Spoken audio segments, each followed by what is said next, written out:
पूछ से लोगन कहा छाहू राम तिलक सुन भाउर। दौड़ के केकई मैया के पास आई। केकई ने पूछा क्या बात है? तो अपनी बीमारी बता रही है। ध्यान देना आप लोग, देखिए दौड़ कितना बढ़िया है। मंथरा कह रही है रानी जी जब से सुनी राम राज्य की बात, तब से बीमारी हो गई क्या? जब से सुनी कुमति ये भामिनी, तब से हो भूख न बासर नींद में। दिन के भूख नहीं लगती, रात में नींद नहीं आती। मंथरा की बीमारी है। अब भरत जी की बीमारी आप समझो, ये मंथरा की बीमारी। अब भरत जी यदि धन है तो क्या कह रहे हैं? हाँ, एक ही दुख है क्या? राम तो बन चले गए, इसका दुख नहीं, पर दुख एक ही है, प्रभु के इतने कोमल चरण निरावरण, नंगे पैर, इतने चरण कोमल। भरत जी कहते हैं राम लखन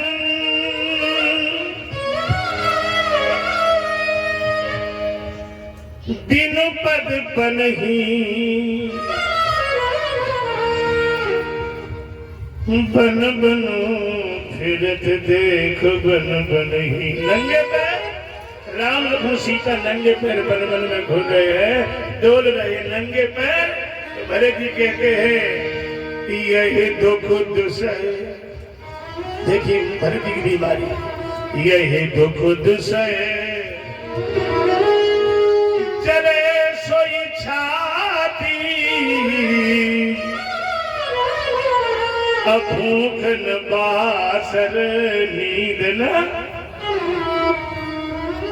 मंथरा को इसलिए नहीं नींद आती कि राम का राज्य ना हो जाए। अब भरत जी जैसे संत को एक ही दुख है, प्रभु के इतने कोमल चरण, कुछ करने को पर नंगे नंगे कैसे चले? इतने चरण कोमल भगवान। आज लक्ष्मी पैर दबाती है, भगवान कहते मेरी पीड़ा हो रही है। लक्ष्मी जी चक्कर में पड़ गई। इतने कोमल, हाँ, इनके पैर में दर्द होता है।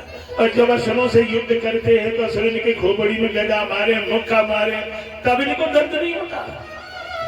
इतनी सी बात सोचनी तो उधर नारद जी आ गए। नारद जी ने प्रणाम करके दो बात एक साथ कह दी। भगवान के चरण कमल से कोमल है और वज्र से कठोर है। नारद का काम ही है। चले गए। अब लक्ष्मी और चिंता में पड़ गई कि हम एक बात तो मानती, भगवान के चरण कोमल है कि दबा रही है, लेकिन भगवान के चरण कठोर कैसे है? भगवान ने सोचा भी यही संशय दूर करने के लिए हमें लीला करनी पड़ेगी। इतनी सी बड़ी बात को, छोटी सी बात को भगवान के जो पहरेदार जय और विजय को बुलाया और उनसे कहा तुम दोनों हाथ में गदा पकड़ो, जितनी ताकत हो मेरी खोपड़ी में प्रहार करो। जय विजय बोले प्रभु ऐसा नहीं होगा, क्योंकि मैं सेवक हूँ। आधे तक सेवक ने स्वामी को कभी मारा नहीं। भगवान बोले देखो पछताओगे? नहीं, तो जाओ। और जैसे ये जाने लगे सोई वैकुंठ के द्वार पर उधर से चार महात्मा सनक सनंदन सनातन सनत कुमार दर्शन के लिए आ रहे थे। ये अंदर को करें, ये बाहर को 3 बार धक्का दिया, बाहर निकाला। ब्राह्मण को क्रोध आ गया, कहा जय विजय, भगवान के निकट होकर के तुम भगवान को, ब्राह्मण का अपमान करते हो। जाओ, तुमने 3 बार वैकुंठ के द्वार से मुझे नीचे गिराया है। तुम दोनों भाई 3 बार जन्म ही असुर की धरती पर जाओगे। जय विजय बोले हमें नहीं लेना, तुम श्राप तो हम ही के भगवान के निकट है। तो झगड़ा जब होने लगा तो भगवान चल करके आ गए। क्या बात है, सारी बात बताइए। भगवान बोले जय विजय ये हमारी इच्छा है, ये है हमारी इच्छा, आप स्वीकार करो। तो जय विजय बोले हम प्रभु आपके बगैर दर्शन के धरती पर एक दिन नहीं रह सकते, 3 जन्म कैसे कटेंगे? तो भगवान ने आश्वासन दिया तुम आगे चलो और तुम्हारा उद्धार करने के लिए तुम्हारे पीछे ही हम दो जन्म लेके आएंगे। तो ध्यान देना, भगवान बोले ये श्राप लगा है लक्ष्मी के कारण, तो एक जन्म तो तुम्हारा दोनों भाइयों का उद्धार करेंगे ये लक्ष्मी, और 2 जन्म हम करेंगे। तो यही लक्ष्मी सीता बन करके लंका में रावण और कुंभकर्ण के उद्धार का कारण बना। इतनी सी बात के लिए गोस्वामी की 2 चौपाटियों में लिखते हैं कि द्वारपाल हरि के प्रिय दो जय विजय ज्ञान सब कुल।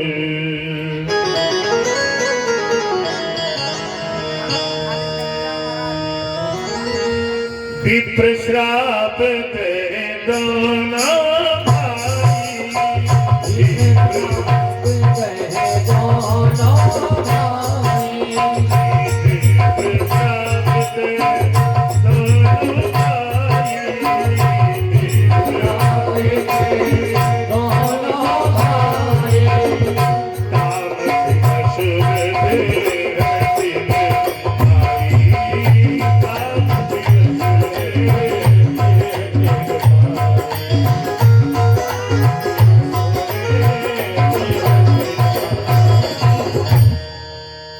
बस आकर के महाराज जी का नाम हिरण्याक्ष, का नाम हिरण्यकशिपु है।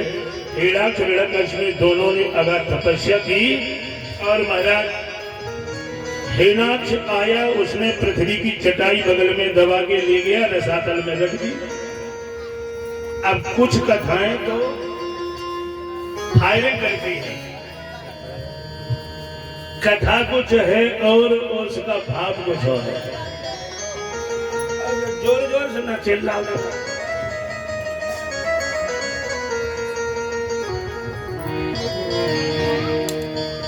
बोलो बाकी बिहारी लाल की। ध्यान देना, अगर हिरण्याक्ष ने पृथ्वी की चटाई बना ली, बगल में दबा ली, तो हम तुमसे पूछने के बाद पंख लगे किस आकाश में बने का पाए काट रखे पैर। पृथ्वी की चटाई नहीं बने, जैसे लोग कहते हैं कि रावण बाली की कांख में 6 महीना दबा रहा, तो एक मच्छरी दबा के दिखा दी। कांख का मतलब बगल में नहीं, कांख का मतलब होता है रावण बाली की यहाँ 6 महीने नजर कैद रहा है। प्रेमियों, हिरण्याक्ष का पाप जब बढ़ा तो भगवान ब्रह्मा जी बैठे थे, अचानक उनको छींक आ गई। जैसे छींक आई तो नाक के छेद से 12 शूकर का बालक जमीन पर गिर पड़ा।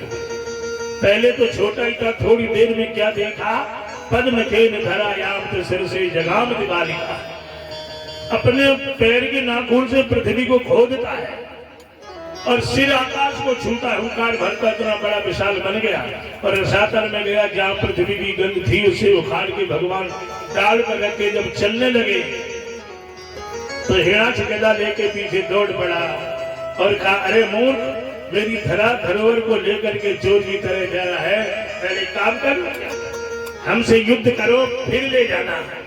लेकिन भगवान ने उसकी बात पर कोई ध्यान नहीं दिया, मुड़ के देखा ही नहीं, सीधे चली आई। क्यों चली आई? इसकी वजह है तुम्हारी पत्नी संग में हो गए और बस में कहीं जा रहे हो यात्रा करने, और तुमसे खूब झगड़ा करने को कोई टोले पर तुम झगड़ा नहीं करोगे। एक डर है, हम अगर झगड़ा कर बैठे तो इनको खाओगे जो संग में, तो शांति रखोगे। तो भगवान ने कहा अभी नहीं बोलेंगे, पहले पृथ्वी को ठिकाने पे लगा दो। पृथ्वी को स्थापित गंध किया, भगवान ने उसके एक मुष्टिक का प्रहार किया, प्राण लगते ही उसके प्राण पर फिर भगवान के चरणों में। हिरण्याक्ष का जब वध हो गया तो हिरण्यकशिपु ने सुना, आकर के अपनी माता के निकट देखा, माता रो रही, करुणा कर रही है। हिरण्यकशिपु ने कहा, मां क्यों रोती हो? क्यों? कि संसार का नियम है, जो आता है उसे एक दिन जाना ही पड़ेगा, पर तुम्हारा पुत्र मरा नहीं, वीर गति को प्राप्त हुआ है। बहुत उपदेश करता है और एक बड़ा सुंदर उदाहरण दिया हिरण्यकशिपु ने। जानते क्या?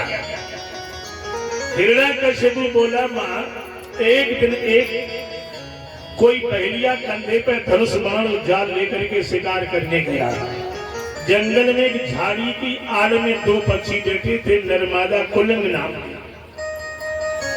हिरण्यकश्यप ने धनुष पर बाण, उस बहेलिया ने बाण चढ़ाया और उसमें जो मादा पक्षी थी उसे मार डाला। अब नर पक्षी बैठा वहीं रो रहा है। अब हम कहाँ जाएं? जब ये साथ में थी दाना चुगने के साथ जाए, घोंसला में एक साथ में, अब ये मर गई, अब हम कहाँ जाए? हिरण्यकश्यप कहता है, मां उसका पागलपन देखो, जो मर गई उसके लिए बैठा रो रहा है, पर उसे ये नहीं दिख रहा कि झाड़ी की आड़ में वह बहेलिया धनुष पर बाण चढ़ाई, हमारा भी निशाना लगा रहा, हमें भी मार देगा। यही हाल हमारा आप सबका है। जो हमारे नहीं थे, हमें छोड़ के चले गए दुनिया से, उनकी याद में तो दिन रात पागल की तरह रोते चिल्लाते हैं, लेकिन कभी ये ध्यान नहीं किया कि काल रूपी बहेलिया पर्दा की आड़ में हमारा भी निशाना लगा रहा है, एक दिन हमें भी मार देगा। तो अपने बचने का तो कोई उपाय नहीं से दिख रहा, और जो नहीं थी हमारे उनके लिए सोच रहा है। हिरण्यकश्यप कहता है,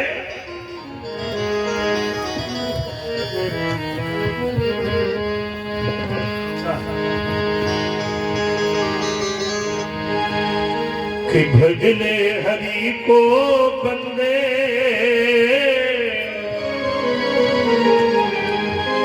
भजले हरि को बंदे, जो मुक्ति को पाना। भजले हरि को, मुक्ति को पाना। भजले हरि को बंदे, मुक्ति को पाना।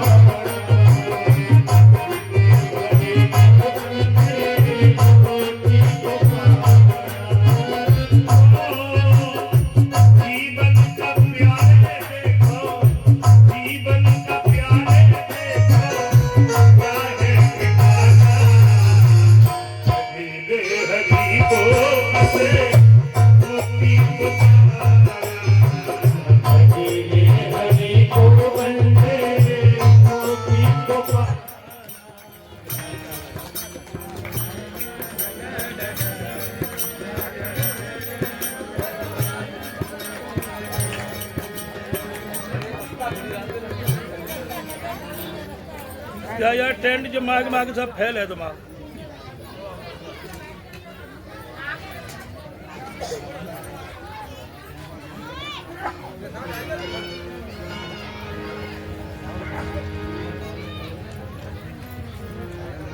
अब आ जाए लाइट सब बंद मत करना, चलने दो जनरेटर।